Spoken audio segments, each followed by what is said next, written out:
John, your Christian brother in Christ Jesus here, preaching the gospel of Jesus Christ from Mark chapter 6, right now, verse 37. He answered and said unto them, Give ye them to eat. And they say unto him, Shall we go and buy 200 pennyworth of bread and give them to eat? He saith unto them, How many loaves have ye? Go and see. And when they knew, they say, 5 and 2 fishes. So, some context here. We'll rewind 33, verse 33. And the people saw them departing, and many knew him, and ran afoot thither out of all cities. And out went them, and came together unto him. And Jesus, when he came out, saw much people, and was moved with compassion toward them, because they were as sheep, not having a shepherd. And he began to teach them many things. And when the day was now far spent, his disciples came unto him and said, This is a desert place, and now the time is far past. Send them away, that they may go into the country round about, and into the villages, and buy themselves bread, for they have nothing to eat. So Jesus is teaching them in the desert. There's no distractions there. So that's good. We're in the wilderness. We've come out of the world. That's a good place to be. You want to be in the right settings to hear the word of God. Come out. He's having them come out of the distraction, out of your family, out from your friends, out from your familiar places. We're in a desert place. There's not even anything to eat. We can't even go anywhere to buy food. Good. I want to teach you here. He's doing that on purpose. He knows. Yeah, they could take frequent breaks. Go, I'm hungry now. I want to go snack on something now. No, desert place. You want this? Come here, where you can focus, because this is important. And so we can create that for ourselves. We can have that kind of lifestyle. You could pray in a place where there's less distractions. You could cover, for example, you could cover your computer monitors so you're not distracted. Put your phone away. And when you're reading the Word of God, when you're praying, you could do that. When you're at church, turn it off or put it on silent. Yeah, we try to reduce as many distractions as we can, because we have enough already in our minds and our hearts. And the devil wants any way to try to distract. He's going to do it. And so why give him the options? So limit it as much as you can. And he answered and said unto them, Give ye them to eat. And they say unto him, Shall we go and buy 200 pennyworth of bread and give them to eat? He saith unto them, How many loaves have ye? And I just noticed this part. He said, Go and see. Sometimes you realize things when you read it. That's why you want to read it again and again. Yeah. Oh, he said, Go and see. He actually said, Go and see. In other places, I don't think, in the other Gospels, I don't think he says that. He might ask, How many loaves have ye? But this go and see part, he says, he commands them, no, go. Go and see. Check. Go and see. And when they knew, they say 5 and 2 fishes. So he's commanding them, assess what you have. Assess what you have. So people, they might come to God with this mentality, what do you have for me? They might come to church with an attitude, what can you give me? And what do you know? Say something wise. So they come to get something. They come, what can God do for me? And God might be saying the same thing. You're asking God, what do you have for me? And God might be saying the same thing. What do you have for me? So you know those conversations, they're stuck. They're both saying the same thing. Sometimes children or youth, they might, or yeah, even adults, they might get stuck. And I asked you first. No, you answer me.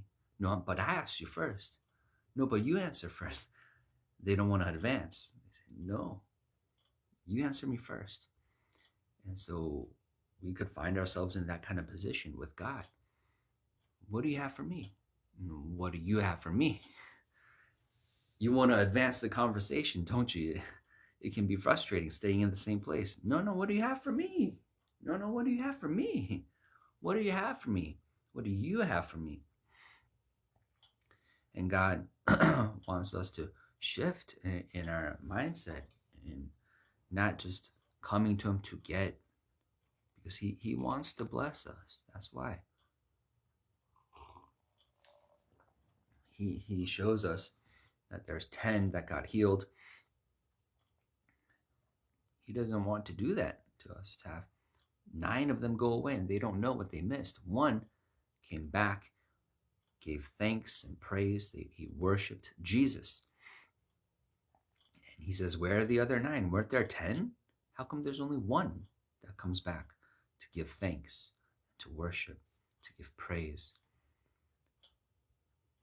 And so he doesn't want to just give you something and have you feel satisfied or go away and thinking, oh, that's the relationship. Oh, that's it. No, no, he wants us to understand. No, there's participation required. No, you can get more if you understand you are to give, if you are to focus on giving, render worship, so that you can realize your identity. I want to give you that at that level, at that depth, so that you can go with what you have for that distance, so that you can actually go far and do many things and know a lot more than just a relationship, than just someone who says, give me, and they get it and leave, and you won't see them again. They because they don't realize, oh, there's much more. You should stick around. You should actually bind yourself to Him. Oh no, people don't want to do that. We've been raised to have this kind of transactional mindset and lifestyle. What do you have? Here, $1. What do you have? $5. Thanks. And just shop around. Just get this from this guy, this from this guy. You don't even see the guy. Sometimes some people, you'll see that at the cash register. Maybe you go grocery shopping. Some people, they don't even look. They have name tags like, I'll tell you my name without even having to converse. You can know my name, and yet they don't look up. They don't even look at their face. They just get their wallet. They look at the terminal. They put their credit card through it. They put their ID number, membership number. Yeah, and oh, it's all checked out. Okay, they take the receipt maybe out of their hand, and they don't look at the bagger. They just make sure, oh, it's all in the cart. No missing items. It's like there's no people there, but they're there. But we're just not mindful. It's already waxing cold. So I remember being surprised when I went to a summer camp when I was young, and I flew out somewhere, and there's this place where all these kids are meeting, to have a summer camp experience. So everyone's from all different states. So we're talking, where are you from? Oh, Wisconsin. Where are you from? Virginia, North Carolina, California.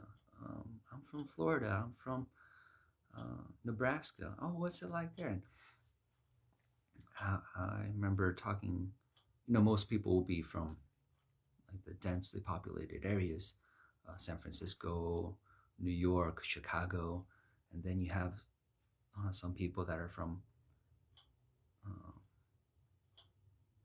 other places, but there's still cities like maybe St. Louis or Minnesota. That's a state. What's the city? Twin Cities, Detroit, or Chicago. Maybe not Cleveland. Maybe Cleveland. Minneapolis. But then once in a while you get someone who comes from, oh, you don't know where I live. No, tell me. And they'll tell you like, I don't know, some just some name of some place. And you say, oh yeah, I don't know that. Sometimes people from New York, Buffalo, they might act like that. Like, oh no, no, New York, but not New York.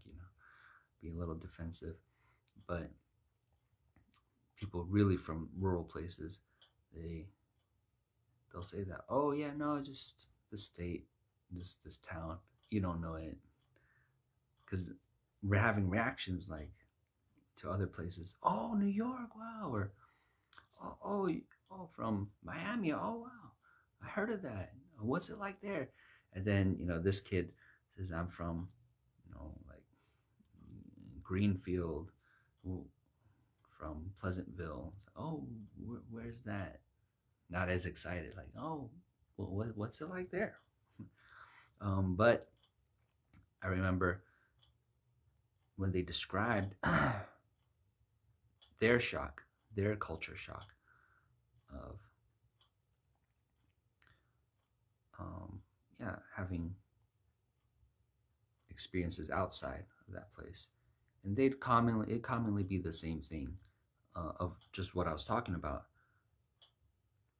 And as an adult, I talked to people from Africa who moved to work here, and they would also talk about how strange it was for them to get used to people not looking at people. I was like, oh, that's a thing. And it's kind of embarrassing. Like, oh, yeah. So you've come to a place where that happens, and I'm a part of that place. Oh, man, I'm sorry that you feel that way. That must feel very alienating, strange, and lonely. Just coming to a place where you're used to people as simple as looking at each other, just that simple act, just like acknowledging someone's presence. And that's a very, if not the most common complaint or observation that people make coming from either rural towns in America or from other countries. They say, oh yeah, no, even if they're on the other side of the street, we'll say, hi there, how's it going? Yeah, how are your kids? How's the goat milk? Good. The grass still green on your side? Yep. And how about you? Yeah, just chopping some cane sugar over here. My wife needs some cane sugar. All right then. Yeah. And yeah, when I visited, I saw that. Yeah, they're talking even though they got business to do, and maybe because of the pace of the traffic, because they're not all riding in cars. A lot of them are walking, so it's gonna slow them down. They do have the seconds, and it's not crowded, so they're not among dozens of people. It's just one guy and one guy here. And so when they pass, yeah, of course, they're gonna acknowledge. Be kind of weird not to. So that's more common. But even in crowded areas, there's gonna be more, looking at each other's faces and hi and hello. And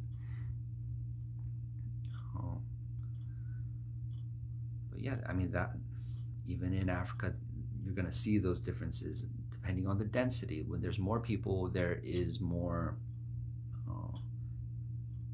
Just a sense of, I don't have to acknowledge you, I don't have to say hi. But that's why you're hearing that from other countries and rural places. So the thing that especially surprised me was when they talked about, even in their cars when they were driving by, I was so shocked. They said, yeah, if you're at a red light, and someone's at a red light over there, you wave to each other. I'm like, what? That sounded strange to me. Like, why would you wave at each other's cars? Like, yeah, you're looking, you're making eye contact, face contact through the windshield. I'm not mindful of much, like people and people in the cars. No, I just see them, as a car. Oh, come on, pass so that I can pass. It's your turn. You have to stop sign. Not seeing the person in the car, like, oh, hey, it's Bobby, hi. Yeah, that was really strange to me. And yeah, this friend said, no, that's normal. No, we're always waving hi at each other. driving, saying hi, like wow, like as if you're walking on the street, huh? That was very wild, baffling to me. Like you guys are that close, that friendly, that hospitable. Um, yeah, and so you're gonna see people in the um, even at the grocery store just not acknowledging people. Um, so yeah, and go and see. He says, go and see. How many loaves have you? Go and see. Go and see. Go and see. Go see. He had compassion on them, and so he's teaching them, and he wants to feed them. They're gonna faint. They come from a far place. Let's give them food. And he says, what do you have? What do you have? What do you have? He wants people to know and to check. What do you have? Because we dismiss that. We dismiss, no, what I have is nothing. And I don't have anything. They can't do that. But with God, everything's different. Everything matters. Now you have a little hope. You have a little strength. You know one verse in the Bible. Hey, bring it and watch what God can do. Hey, God will multiply. Now you have access to multiplication. Now you have access to strange things you can see today. Now you have access to, what can it be? Hope, excitement, great things, because God is with you. God goes before you. Yeah, no, go fight the enemies. There's a million of them. No, just go check. They're all dead. What happened? Yeah, because welcome to life with God. So they might dismiss, no, we already know what we have. No. Go and see, go and count. Everything's significant, everything matters. I can use anything. I don't know. I'm too dumb. What can I say? My mouth, my mind is weak. Who made man's mouth? So that was a conversation with Moses. And I'm sure he's having the same conversations with people today, with Christians who say, oh, I don't know. I don't know what to tell the people in the street corner or in my class or my friends. I mean, they won't listen to me. All I have is, I'm just I'm not that smart. And he said, no. Go and see. What do you have? When they knew, they say 5 and 2 fishes. Okay, good. You got something, right? You don't have nothing. You have something. 5 loaves of bread, 2 fishes. Don't feel intimidated. Don't feel scared. It's impossible. There's too many people. There's too many people to feed. 5,000. So they feel discouraged. They feel like it's not even worth mentioning. Don't even consider. Don't even count. No, he says, no. Now you're with me. Now count. You can count it. No. Respect what you have. Bring it. What do you have? 5 and 2 fishes. What can we do with that? He commands them to go and see, and then he commands them to make them all sit down, to get ready for God. Sit down by companies upon the green grass. They sat down in ranks by hundreds and by 50s. So he gives thanks. He gives thanks for what you have, for what they have. He looks up to heaven, blessed and brake, and gave them to the disciples to set before them. And the 2 fishes divided he among them all. Oh, okay. So in this one, it doesn't say he gave thanks. But in the other Gospels, it does. Here, he just breaks it. Looks up to heaven and blessed and break the loaves. But we do know why he's looking up to heaven. He's looking to God. He looks to God.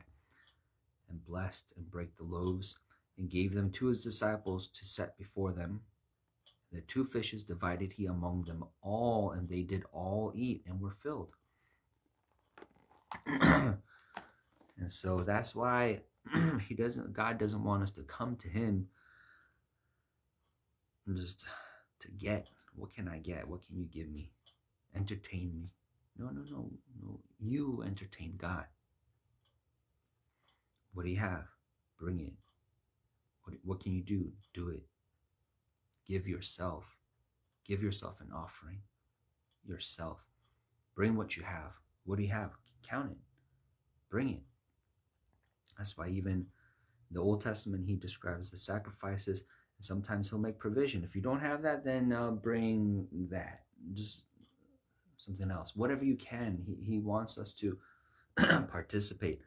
And yeah, I don't have a cow. Well, bring something else then. Come on. Bring it, everyone. Bring something. Bring. And we see people like David and Abraham. Sometimes when they're trying to fulfill purposes for God, and people will offer them, oh, no, you don't have to buy this. It's for free. And they'll say, no. Let me buy. Let me pay. Let me give. They're wanting to give. They're wanting to pay for things. They're wanting to pay money. They're wanting to put out effort. Even David, he's very zealous. No. You want me to give? I'll give you 200 foreskins for that. Not you want 100? I'll give you 200.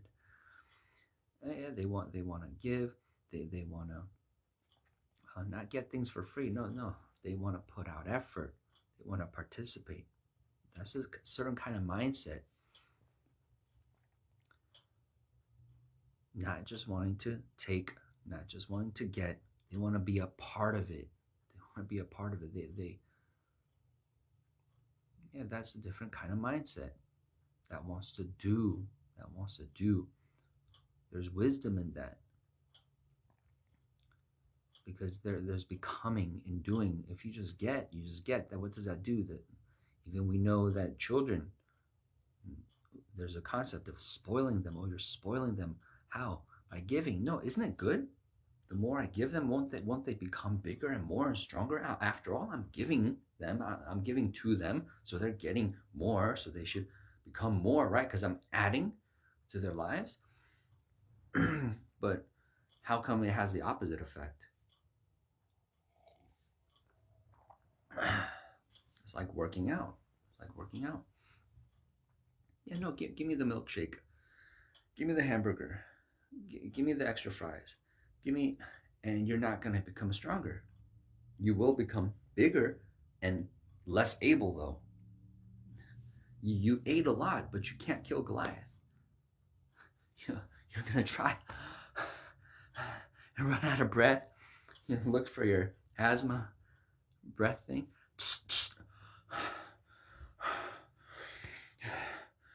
Time out. Yeah.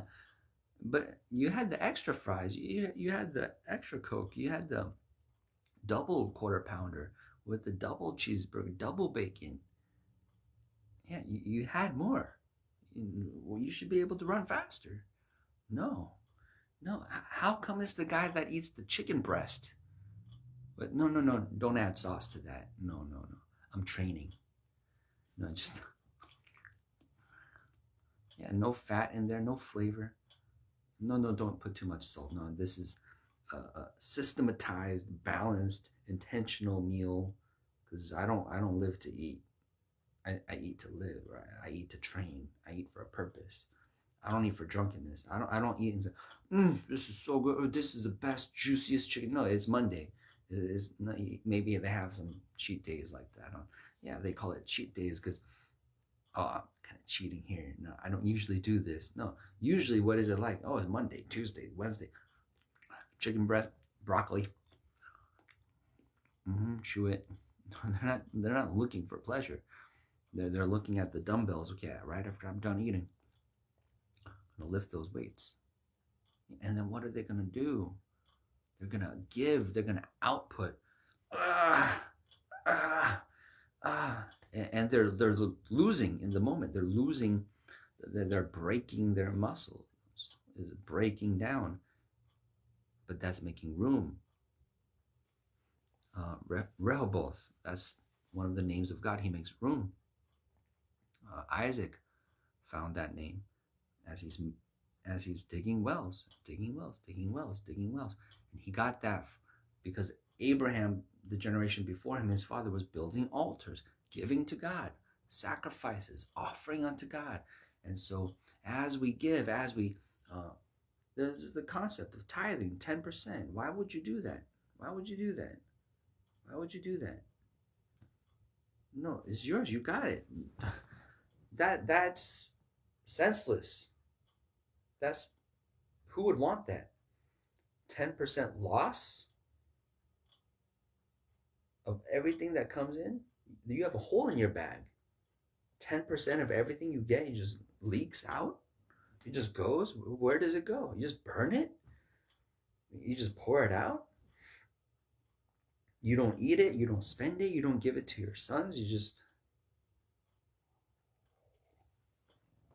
You lose it. I'm not serving that God.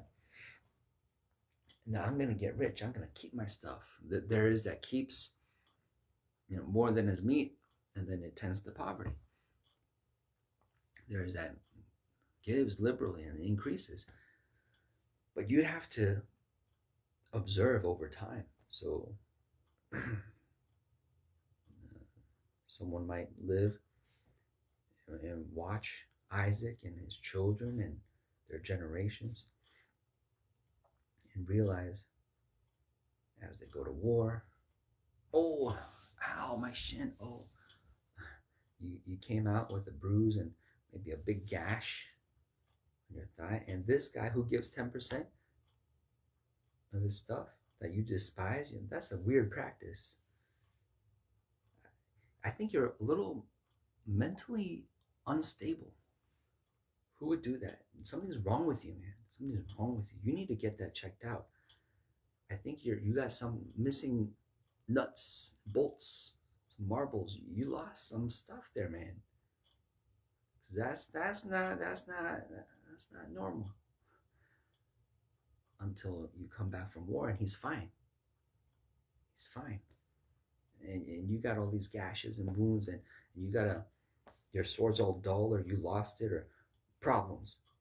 But, first time you're going to chalk it up to, well, it's war and it's going to happen. That was just your day.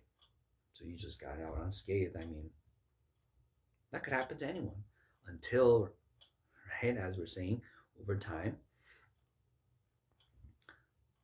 incident after incident, battle after battle, business after business.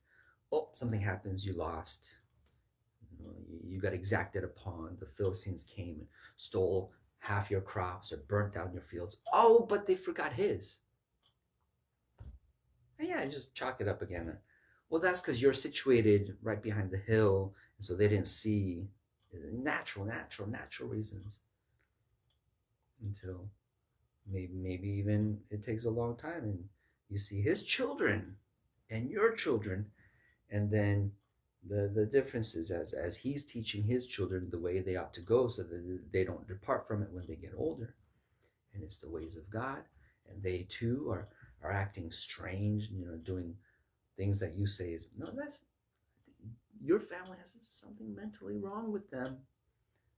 They're all giving away their stuff 10%. Until you see your children growing up and they're actually getting some mental illnesses and like, hey, why do you keep going in the fire? Hey, Jimmy, it burns you, so why do you keep doing that? You're trying to explain to him and he keeps going into the fire. Okay, so you have to put out a notice to all your family. Hey, don't start fires when Jimmy's around because he doesn't get it. He keeps going into the fire. It's just a family problem. I mean, we got to deal with it. And water too. And water. So fire and water. Because he goes into the fire, goes into the water. And you have to have weekly family meetings. Cynthia, we told you that Jimmy, he has a problem. You can't, no bodies of water bigger than like 3 feet wide, 2 feet deep. He's going to start drowning. We got to watch out for our Jimmy here. And Other problems, just people falling into ditches. Hey, I told you guys I dug that ditch. It's a trap for the animals. Why are you falling into it? I mean, I put a sign. You guys don't know how to read? All these kinds of problems. And then you look over to your left, and that family who you say is mentally unstable, who acts in strange ways, they keep getting blessed. You guys don't have problems like this. You guys don't have problems like this. You guys don't have confusion like this. You guys don't. Oh, maybe half your family is in a sling, recovering from the mishap from 2 weeks ago, and they don't. You don't see any of that there. Wait a second. Wait a second. Yeah, there's gonna be a difference shown over time. So you might consider. So okay, now, first of all, I'm sorry. I'm sorry for all the things that I called you, and being belittling to you and condescending, and being a naysayer and a hater. Um, and please excuse all that. Forgive me.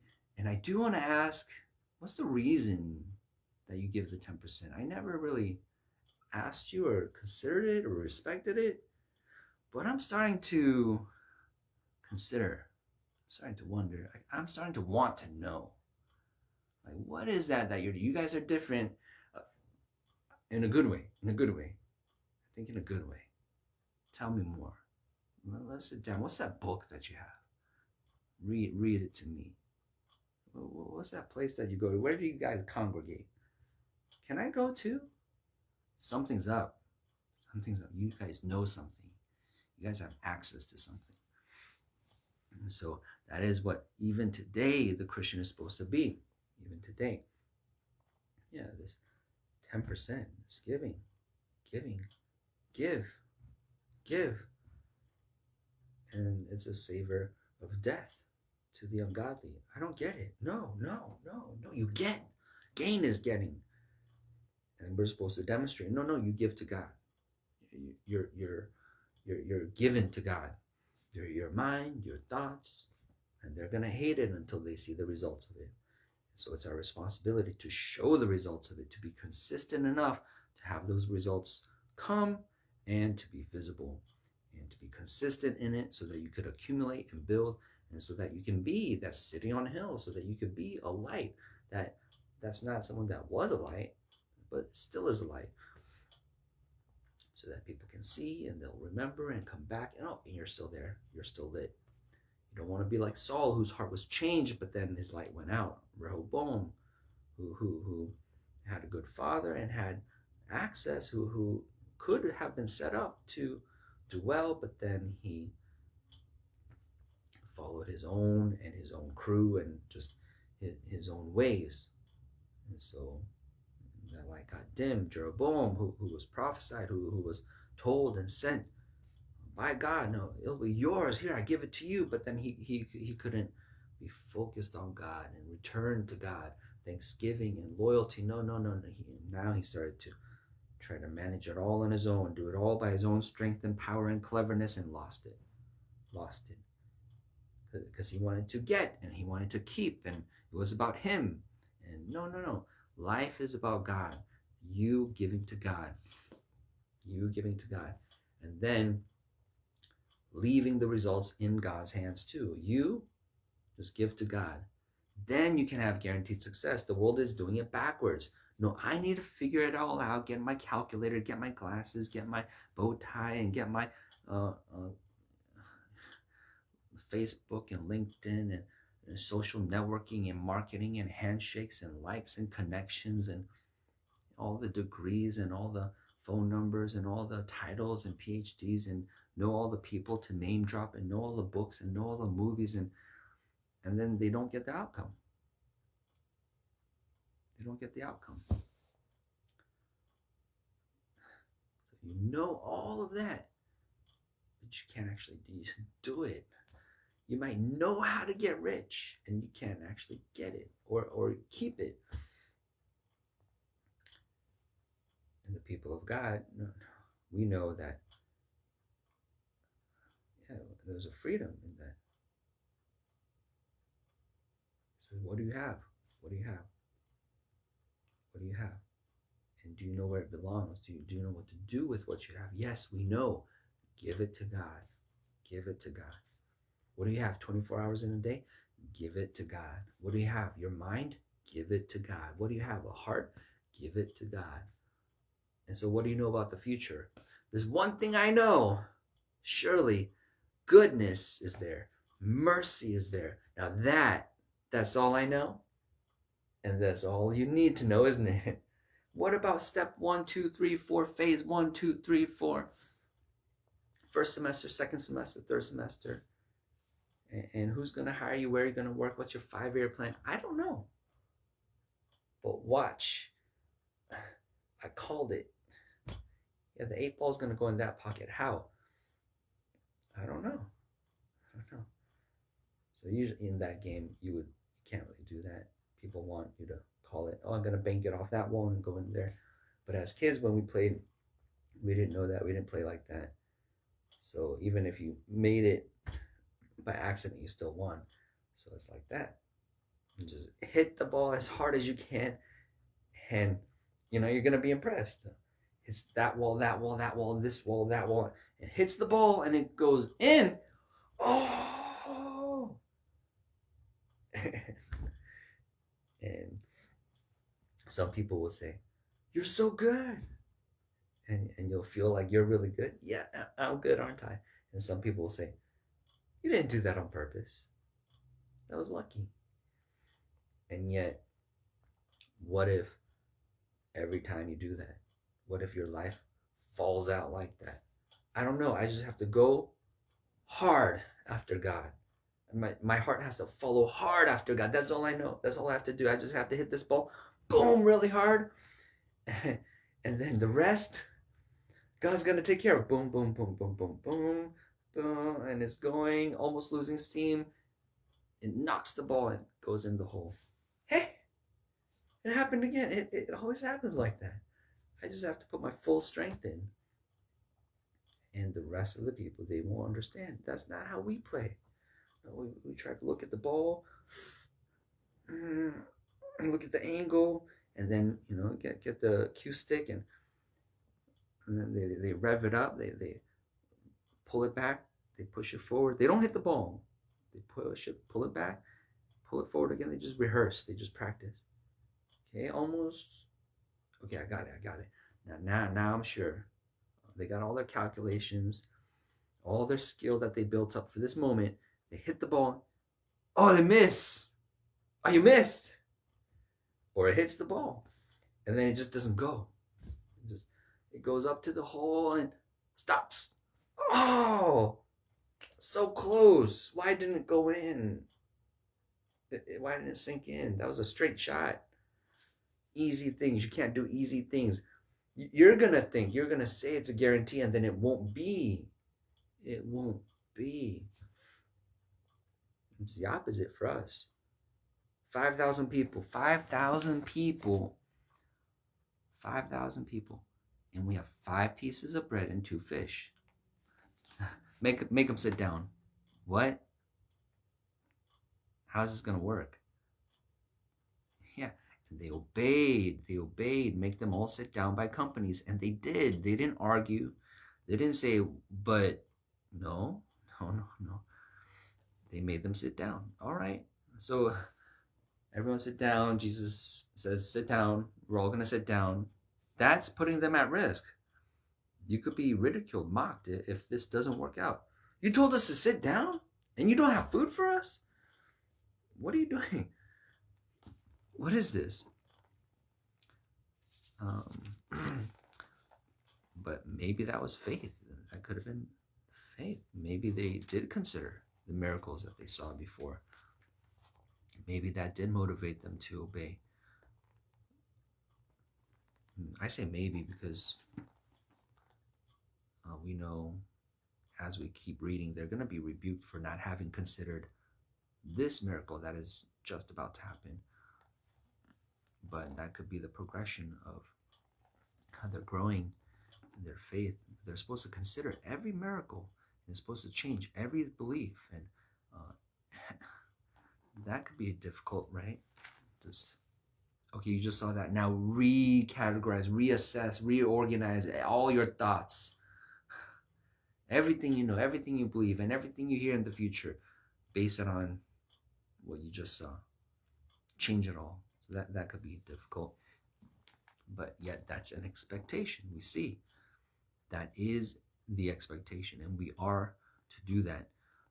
So that's why we don't disregard when he says, yeah, meditate day and night, day and night, day and night. You do have distractions, you do have other things to do, I know, but I'm telling you, day and night, because this has to go deep. This has to affect all the parts of you, all your thoughts. All it has to be an interruption to your usual routines, your usual worries, your usual fears, and things have to change. You can't just remain status quo of the ways you used to be. So when you go to church and you hear a sermon, you hear the preaching, you're not supposed to go back home and remain the same and do the same things. There's supposed to be things that change. You're supposed to continually, gradually be changing. As you fellowship with brothers and sisters and you hear their testimonies of their miraculous experiences, of their stories of salvation and healing and all that they've heard and witnessed of God, and you're supposed to go home from those and be different, think different, see the world different, operate different, talk different, act different, love different. We're supposed to be changing, being impacted by these things. And so he says, go and see, see what you have, give it, understand that's to give, that's for God. Understand that, don't despise it. No, he'll accept it if there first be a willing mind. All you got is willingness, bring it. Bring it. He will accept it, whatever it is. And it might get harder. That could be a test of your loyalty and your greed. Because he's gonna reward you, he's gonna increase you, and he's gonna tell you to count again. Now what do you have? Now give that. And you might say, oh, you might stop. Like the 10 that were healed, and one came back. Some people are blessed with not healing but money, and then God says, "Oh, now give it." And okay, that could be a test for you. I want to keep it. I always wanted money. I always wanted to spend it. It's mine. And God might say, "No, no." But if you do pass that, then you'll get even more. He's going to keep blessing you with more as you keep giving. So you give and you keep getting. But that has to continue. And then he's going to keep increasing you, but the test is going to continue. Now, can you give that? And he'll give you more. More stature, promotion, reputation, relationships, and money, and situations, and power, and a mind, and strength. But he's going to ask you, to give that too, and give that too. I gave you more, so give me more. But it's right and good because he keeps on replenishing, and we're supposed to understand, oh yeah, I already know what's going to happen if I give. So you do that more and more freely.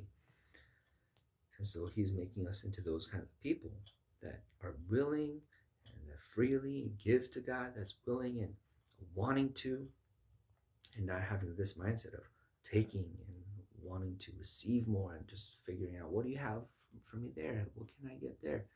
And just getting. No. You get because you give. So, yeah, you don't want to be stuck in that conversation. What do you have for me, God? And God says, no, what do you have for me? No, I asked you first.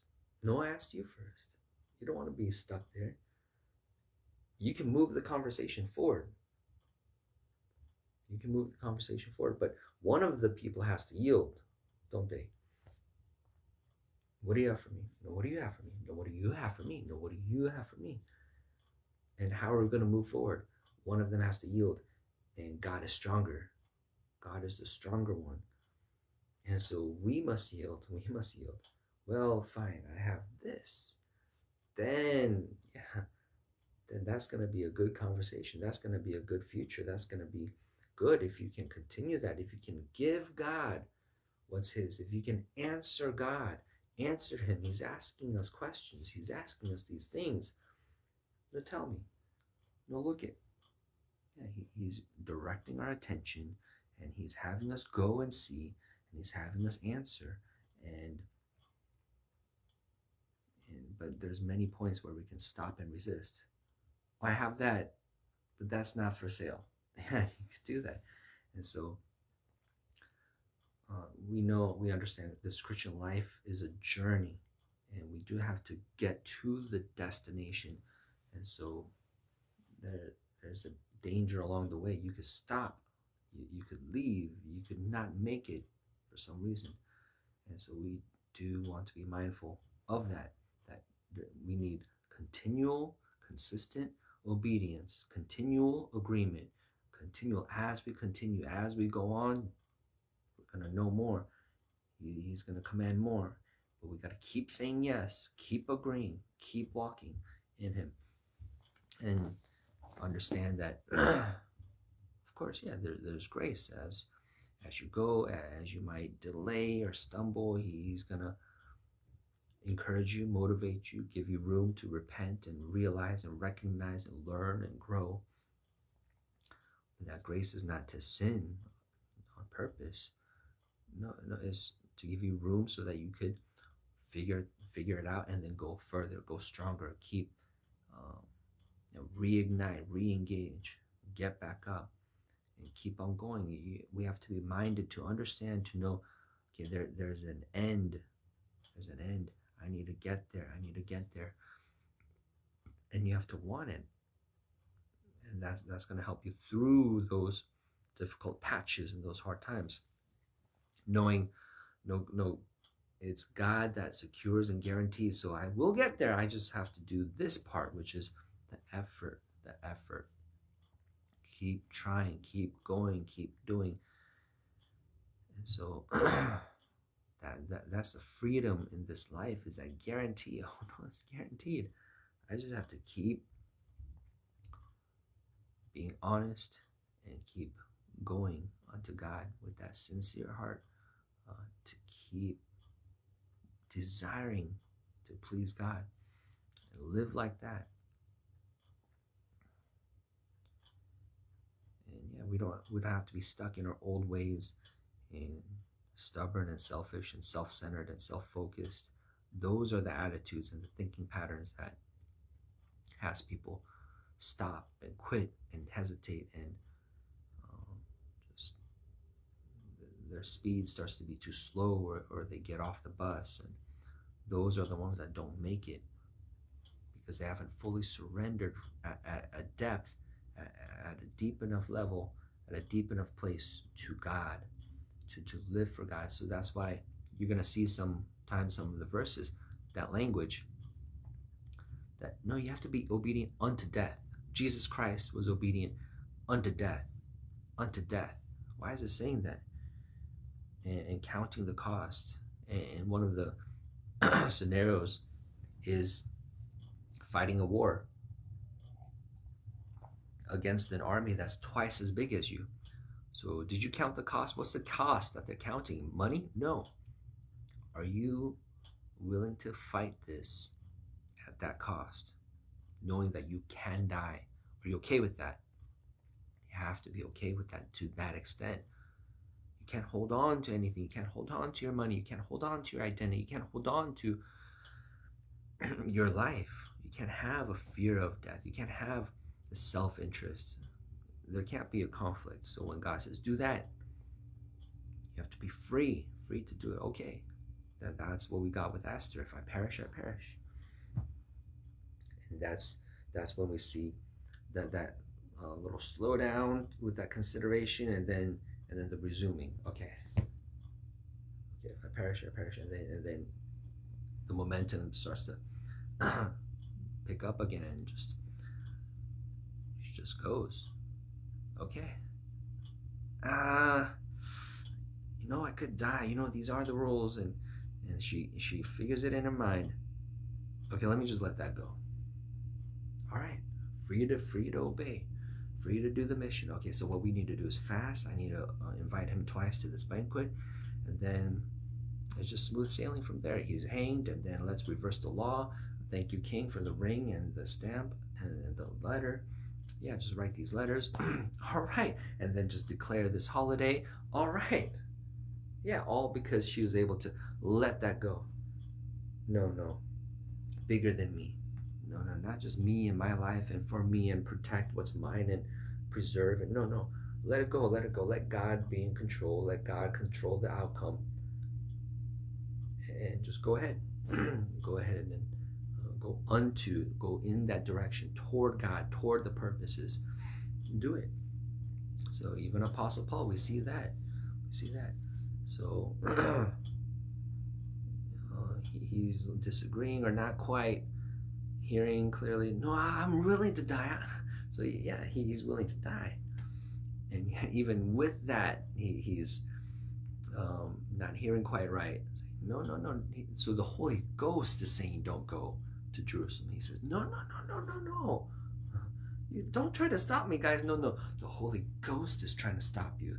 Hey, didn't I tell you I'm willing to die?" And he goes and God says, "It's all right. It's all right."